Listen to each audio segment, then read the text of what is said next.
Hello everyone, मैं हूँ कृति कामली। कैसे हो आप सब? आई होप आप सब ठीक होंगे। Welcome to the dream stitching. तो आज का हमारा टॉपिक रहेगा कि अभी मुझे ना एक कॉल भी आया था जिसने हमारी मेंबरशिप लिया हुआ था, उनका शोल्डर गिर रहा था।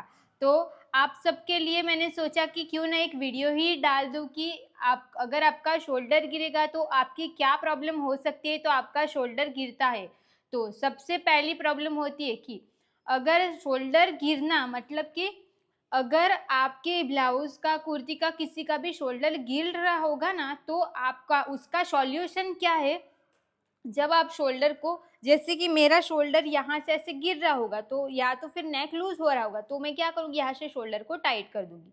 शोल्डर टाइट कर देंगे तो आपका जो शोल्डर गिरता है, नेक लूज होता है, वो आपकी प्रॉब्लम सॉल्व हो जाएगी। बट ऐसा क्यों होता है?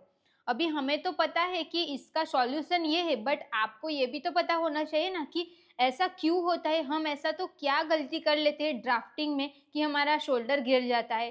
तो उसके लिए आपको ना एक अमुक पॉइंट ध्यान रखना है। तो मेन सबसे पहला पॉइंट रहेगा, वो क्या रहेगा? तो अगर आपने शोल्डर का मेजरमेंट गलत लिया रहेगा तो फिर आपका शोल्डर गिर सकता है।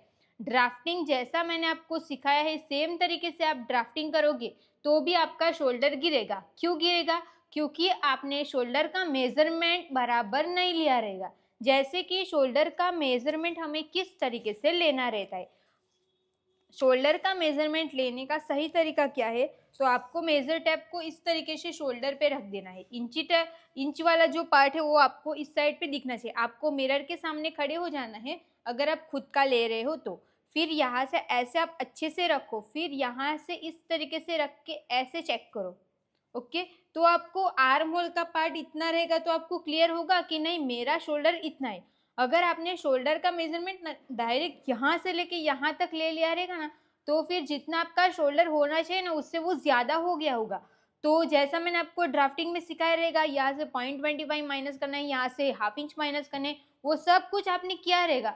बट आपने शोल्डर का मेजरमेंट गलत लिया है ना, उसकी वजह से वो शोल्डर गिरता है। ओके, तो एक पॉइंट हमारा वो हो गया।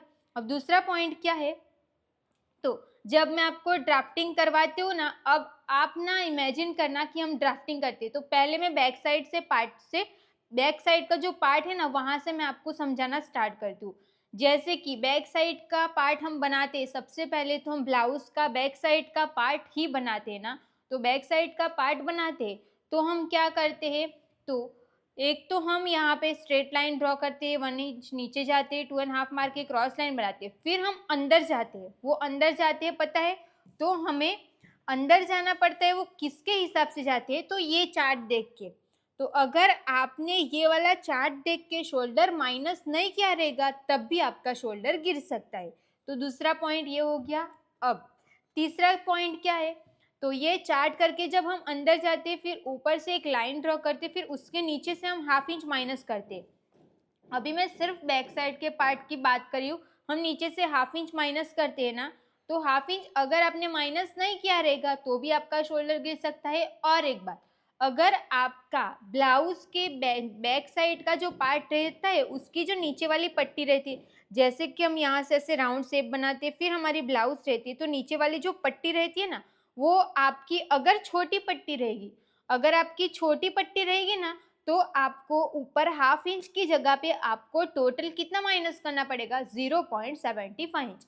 क्योंकि जितनी आपकी छोटी पट्टी रहेगी उतना शोल्डर ज़्यादा गिरता है, इसके लिए हमें ऊपर से थोड़ा ज़्यादा माइनस करना पड़ता है। तो अगर आपने ऊपर से 0.75 इंच इतना माइनस नहीं किया रहेगा तब भी ये प्रॉब्लम हो सकता है। कभी कभी 2 इंच का बेल्ट रहता है तब भी आपको 0.75 इंच माइनस करते हो ना, तो भी आपका शोल्डर नहीं गिर रहा है। क्योंकि 2 इंच की पट्टी रहती है, वो भी हमारी बहुत छोटी पट्टी रहती है, उसमें भी शोल्डर गिरने का चांस रहता है। तो आप हाफ इंच की जगह पे 0.75 इंच माइनस कर सकते हो। तो वो पॉइंट आपको ध्यान रखना है।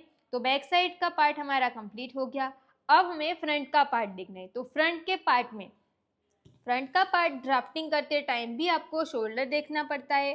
तो ये शोल्डर चार्ट देखने के लिए आपको नेक का शेप, नेक का डीप कितना है, फिर रेडी शोल्डर कितना आपने रखा है, वो सब कुछ भी आपको ध्यान रखना पड़ता है। उसके हिसाब से अगर आपने शोल्डर चार्ट देख के शोल्डर को माइनस किया रहेगा तो आपका शोल्डर नहीं गिरेगा।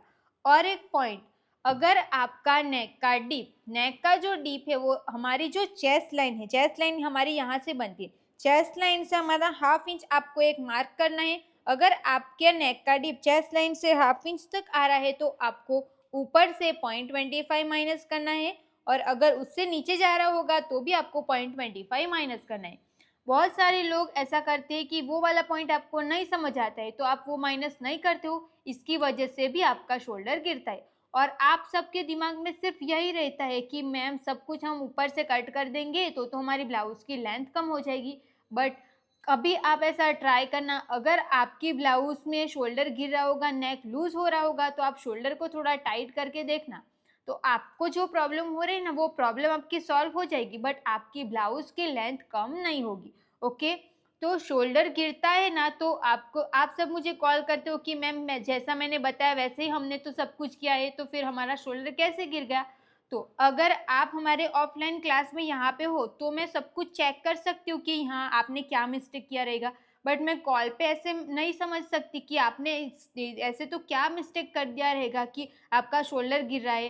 तो इसके लिए मैंने आपके लिए ना एक वीडियो ही अलग से बनाई है, आपको मैं समझा रही हूँ कि आपने ये सब में से कोई भी मिस्टेक किया रहेगा ना तब आपका शोल्डर गिर सकता है। ओके, तो आई होप आप सबको ना आज जो मैंने आपको बात बताई है कि शोल्डर गिरता क्यों है, उसके लिए आपको क्या करना चाहिए और कौन से पॉइंट पे आपको ध्यान रखना चाहिए, वो सारे पॉइंट मैंने आपको क्लियर किए हैं।